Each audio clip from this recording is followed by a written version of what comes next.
Welcome to the class. Today, we are going to finish the fertility module, and the topic for today's discussion is assessment of the infertile male. This is regarding male infertility. It's from the TOG article. We begin with our quote, Master MRCOG with concept-oriented clarity. Definitely on subfertility, in subfertility, there will be some question on the male infertility, including the prevalence and all they are asking. So, male infertility alone accounts for around 30% of couples with in cases of subfertile couple, it contributes around 30% patients undergoing IVF. And when you consider combined infertility, male plus female factor, almost 50% of the couple will have the combined factors, that is male plus female. Okay, so the prevalence of isolated male factor is around 30% in the subfertile couple, and in the combined factors it is around 50%. Okay, so majority of the cases are idiopathic. Generally, the causes of male infertility are divided into sperm production problems, then sperm transport problems, and third is a sexual dysfunction. In sperm production, we have primary testicular failure or varicocele. There may be genetic cause such as Klinefelter syndrome, Y chromosome microdeletions, Y chromosome microdeletions, then infection, chemotherapy, radiotherapy, etc. Then sperm transport problems, it may be because of obstructive ozoospermia, like congenital bilateral absence of vas deferens, or post-infection or vasectomy. Or there can be ejaculatory duct obstruction. And other is a sexual dysfunction like a erectile dysfunction or retrograde ejaculation, etc. Then there are modifiable risk factors such as obesity, smoking, alcohol excess, anabolic steroids, heat exposure, environmental toxins, etc. Okay, so lifestyle optimization may improve parameters, but medical therapy has a limited impact on the semen quality as such. Now, when we are assessing the infertile male, what are the things which we need to do? We'll take a detailed history examination and then we'll go for the investigation. So in history, we need to ask about the duration of infertility, sexual history, past infections such as mumps, orchitis, surgery, hernia repair, vasectomy, drug history, steroids, chemotherapy, any systemic illness that we need to go into the details. And we should examine the testicular size, look for varicocele, vast difference whether it is present or absent, and secondary sexual characters. So these particular things are going to be very important, especially from part 3 point of view when there is a male infertility station. Okay, so from SBA EMQ point of view, there are no questions on this slide, but we should know this is a part of the evaluation. Then in investigations, we have a first line investigation as a semen analysis. Okay, at least 2 samples. Okay, single sample is required if it is normal, but if there is abnormality, then you require 2 samples. Okay, then hormonal profile like FSH, LH, testosterone, and depending upon need, we may add prolactin also. And genetic testing for karyotype and Y chromosome microdeletion if there is a azoospermia or severe oligospermia, and scrotal ultrasound if it is indicated, we need to do. Okay, so these are the causes what we have discussed. Causes of male infertility. Traditionally, we divide it into pre-testicular, testicular, and post-testicular. Okay. Now, in pre-testicular, we have hypothalamic disease such as gonadotropin deficiency, like Kalman syndrome. This Kalman syndrome also sometimes can be asked in the diagnosis. So, hypothalamic disease, then pituitary disease like pituitary insufficiency, tumors, radiation, surgery, hyperprolactinemia, exogenous hormones like anabolic steroids, glucocorticoid excess, hyper or hypothyroidism. Especially the use of anabolic steroids in the young population is quite high. So there may be some question, scenario based question, where the couple is infertile and the partner is young using this anabolic steroids. There is a part 3 station also, ASCII station also on this. Okay, so remember these particular points. In the testicular, there may be congenital causes such as chromosomal Klinefelter syndrome, that is 47XXY. This also you should know. Then Y chromosome microdeletion. Then Noonan syndrome. Noonan is a counterpart of Turner syndrome. Okay, so in males, if it is a 45XO, it is called as Noonan syndrome. That is the male counterpart of Turner syndrome. Okay, then other it could be cryptorchidism. And acquired causes like injury, varicocele, systemic renal failure, liver failure, chemotherapy, radiotherapy, testicular tumors, and most of the cases can be idiopathic also. And in post testicular, we have congenital causes such as cystic fibrosis, congenital absence of the vas deferens, then Young syndrome, and acquired like vasectomy, infection, etc. And sexual dysfunction can be the post-testicular cause also, like ejaculatory dysfunction or erectile dysfunction, diabetes mellitus, etc. Okay. Now, coming to the regulation of the spermatogenesis, generally the process takes around 74 to 90 days, around 3 months. This can be asked in the SBA. So the total duration of the spermatogenesis is around 74 to 90 days. So we know well that spermatogonia, initially there are spermatogonia which divide by mitosis and form primary spermatocytes which are diploid in nature. They undergo meiosis and will form secondary spermatocytes which are haploid in nature, and these will go under meiosis 2, will form the spermatids. These are also haploid in nature. Then from spermatids, there will be formation of the mature spermatozoa by a process called as spermiogenesis, and there will be condensation of the DNA, acrosome formation, tail development, and loss of cytoplasm. These are the changes which are happening. Clinical relevance is that the lifestyle changes will take around 3 months to reflect in the semen analysis. So whatever the lifestyle changes or medical treatment we are giving, we need to give it for at least for 3 months. Okay. Now let's see about the hormonal profile, what happens in different conditions. Okay. We know the hormone control is by FSH, LH, and testosterone. What does FSH do? FSH, the source is from anterior pituitary. It will act on the Sertoli cells. The target cells of FSH are Sertoli cells, and that will stimulate the spermatogonia proliferation and maturation. But it will not it will alone. It will not complete the process of spermatogenesis. Okay. So FSH will act on Sertoli cells. It will stimulate the spermatogonia proliferation and maturation. Okay. Then LH is also coming from anterior pituitary. It will act on Leydig cells and it will stimulate this testosterone production. Now, this testosterone is responsible for the final maturation. So this testosterone, which is coming from the Leydig cell, so in the seminiferous tubules, it will, what is its function? It is essential for the spermatid maturation and completion of the spermatogenesis. So from spermatid to spermatogenesis is under the influence of testosterone in the seminiferous tubules. Okay. So this is what is the hormonal control of the spermatogenesis. Okay. Now we will talk about the testicular failure. So when there is a testicular failure, there will be hypergonadotropic hypogonadism. Okay, so there will be increase in FSH and LH levels. Testes will be small, and there will be oligospermia or azoospermia. Okay, so generally the cause could be bilateral cryptorganism, Klinefelter syndrome, chemotherapy, radiotherapy. There may be systemic disease, or it can be idiopathic in around 66% of cases. Under special condition, there can be varicocele also. But varicocele in those patients who have normal semen parameters, there is a prevalence of around 11%. So even the semen analysis is normal.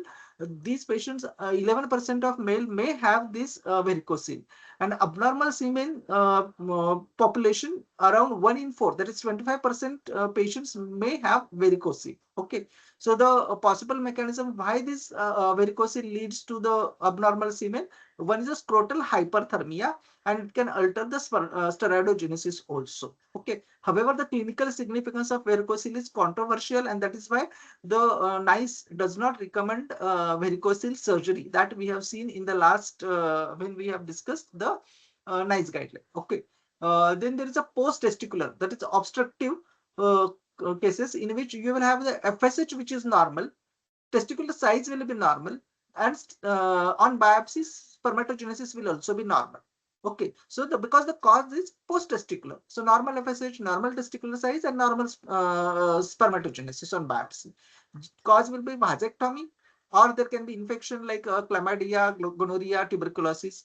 There may be surgical trauma, or there can be congenital absence of bilateral vas deferens. And this post-testicular cause accounts for around 41% of cases of azoospermia.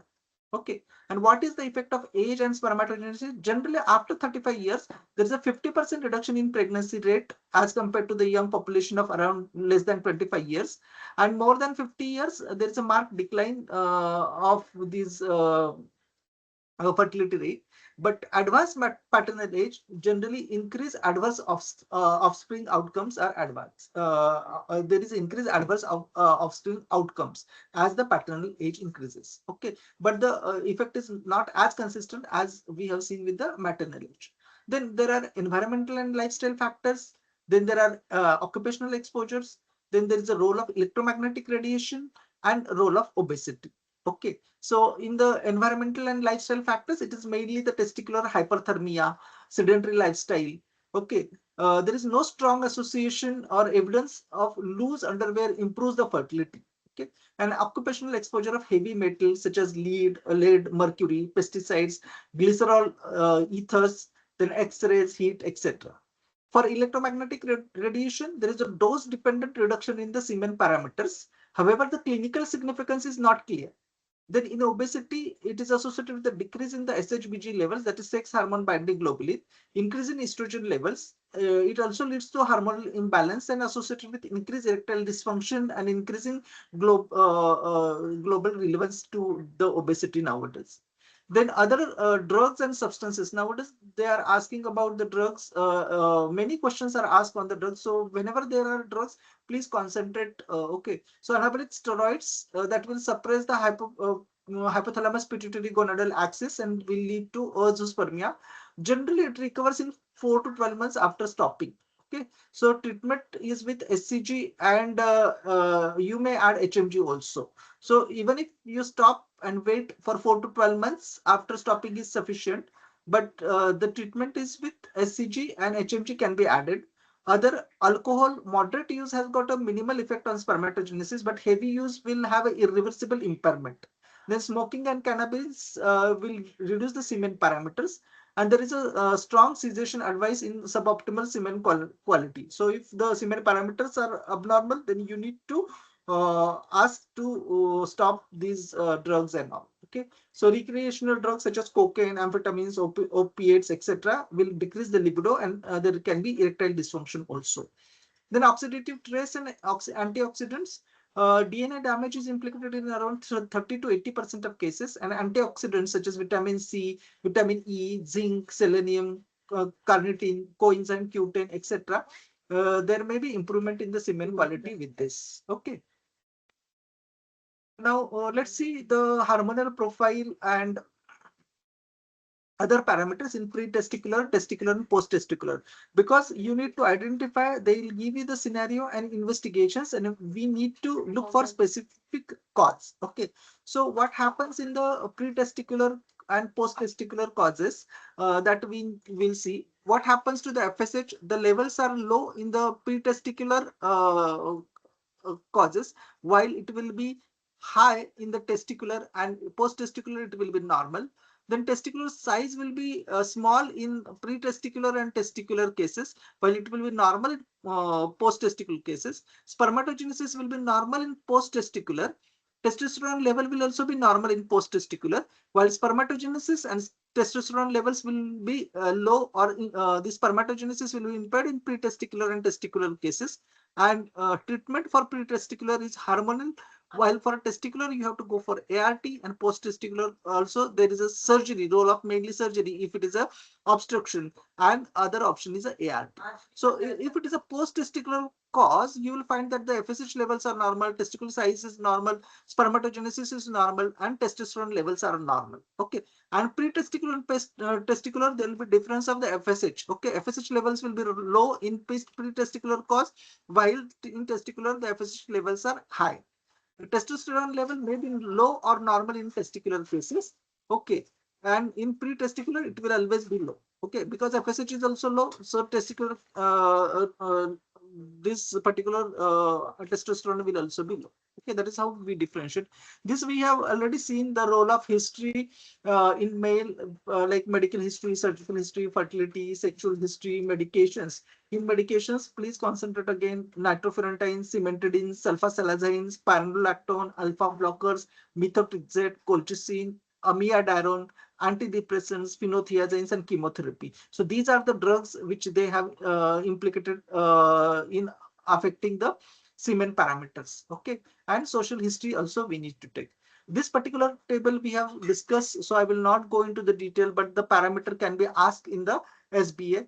Okay, so normal volume 1.5, concentration 15 million per ml, total number 39 million per ejaculate. Total motility is 40%, progressive is 32%, normal forms 4% only, and vitality 58%. Okay, so this table you need to know. Physical examination, we need to check, see the general habitus of the patient, the secondary sexual characters. Generally, there is a decrease in the body hair that will point out towards the androgen deficiency. There may be gynecomastia, suggestive of hypogonadism. Height, weight, BMI is to be noted. Blood pressure is to be noted. Then scrotal examination is to be done in a standing position, and the testes, we need to palpate both testes and assess for the size and look for the consistency. Normally, the consistency will be firm. However, if it is a soft and small, there is likely to be impaired spermatogenesis. If it is hard, that is abnormal. And if you cannot palpate the testes, look for the groin. Okay, there is a possibility of the undescended testes, and these cases require reference to the urology. Okay, sometimes they may give you all these clinical findings, and then the groin swelling might be there, and the in the option there can be referral to the urology can be the answer. Sometimes we are looking for only the surgical or medical options for the treatment, but in EMQ sometimes the referral, and they are checking whether we are doing the appropriate referrals or not, and we are able to identify the cases where the referral is required. So look, so don't neglect these referrals also. Okay, or sometimes you can have the some appropriate treatment along with the referral, like here the refer to the urology, and there may be suppose obstructive cause, then the surgical repair could be surgical repair by the urologist will be the appropriate option. Okay, then epididymis, look for distension suggestive of obstruction. There can be induration suggestive of inflammation. Then vas deferens, confirm presence, when it is present bilaterally or not. Absent vas deferens is seen, we need to suspect congenital bilateral absence of the vas deferens, and that is seen associated with the most probably cystic fibrosis. Okay, then varicocele, more common on the left side. The feeling is like a bag of worms, prominent with the Valsalva manure, and may cause ipsilateral testicular atrophy. Best examined in the standing position. We also need to check the penile and prostate examination. There can be macropenis or hypospadias, and digital rectal examination is to be carried out, and look for any prostate abnormalities or seminal vesicle enlargement, etc. Okay. Now coming to the investigations. Investigations for male infertility, the first line investigation is the semen analysis, and the parameters we have already discussed. Single sample is sufficient if it is normal, but if it is abnormal, you have to repeat the sample after 3 months. However, we will require immediately if there is azoospermia or severe semen abnormalities. In that particular case, we have to repeat immediately. Okay. So low volume, what is the cause? If the volume is less than 1.5, there can be retrograde ejaculation, obstruction, androgen deficiency, or incomplete collection, or there can be unejaculation also. Okay. So for semen analysis, there are certain things which we need to remember. There should be abstinence of for minimum 72 hours.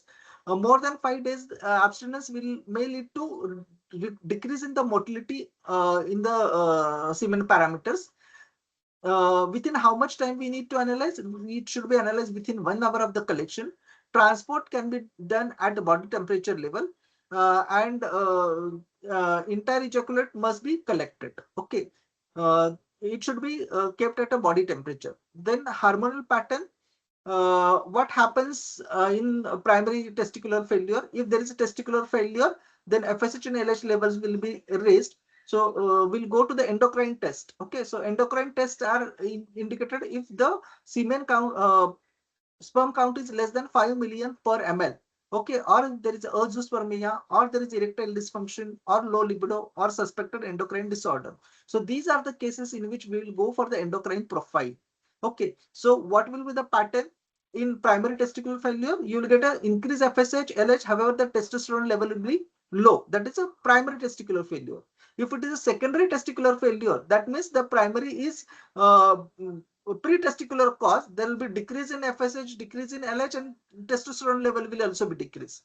If the levels are normal, but there is azoospermia, that will be suggestive of obstruction. Okay, and if there is an increased FSH alone, that is suggestive of isolated spermatogenic failure. Okay, so testosterone is highest in the morning. So when you have a borderline testosterone level, you need to interpret the levels very cautiously, especially if the sample is not collected in the morning and the level is borderline, then it will be better to check the sample in the morning. Okay.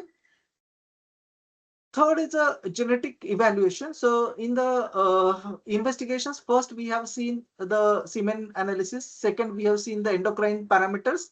Third, now we are at genetic evaluation. The genetic evaluation will be required if there is a severe oligospermia or azoospermia, or there is a vas deferens absence.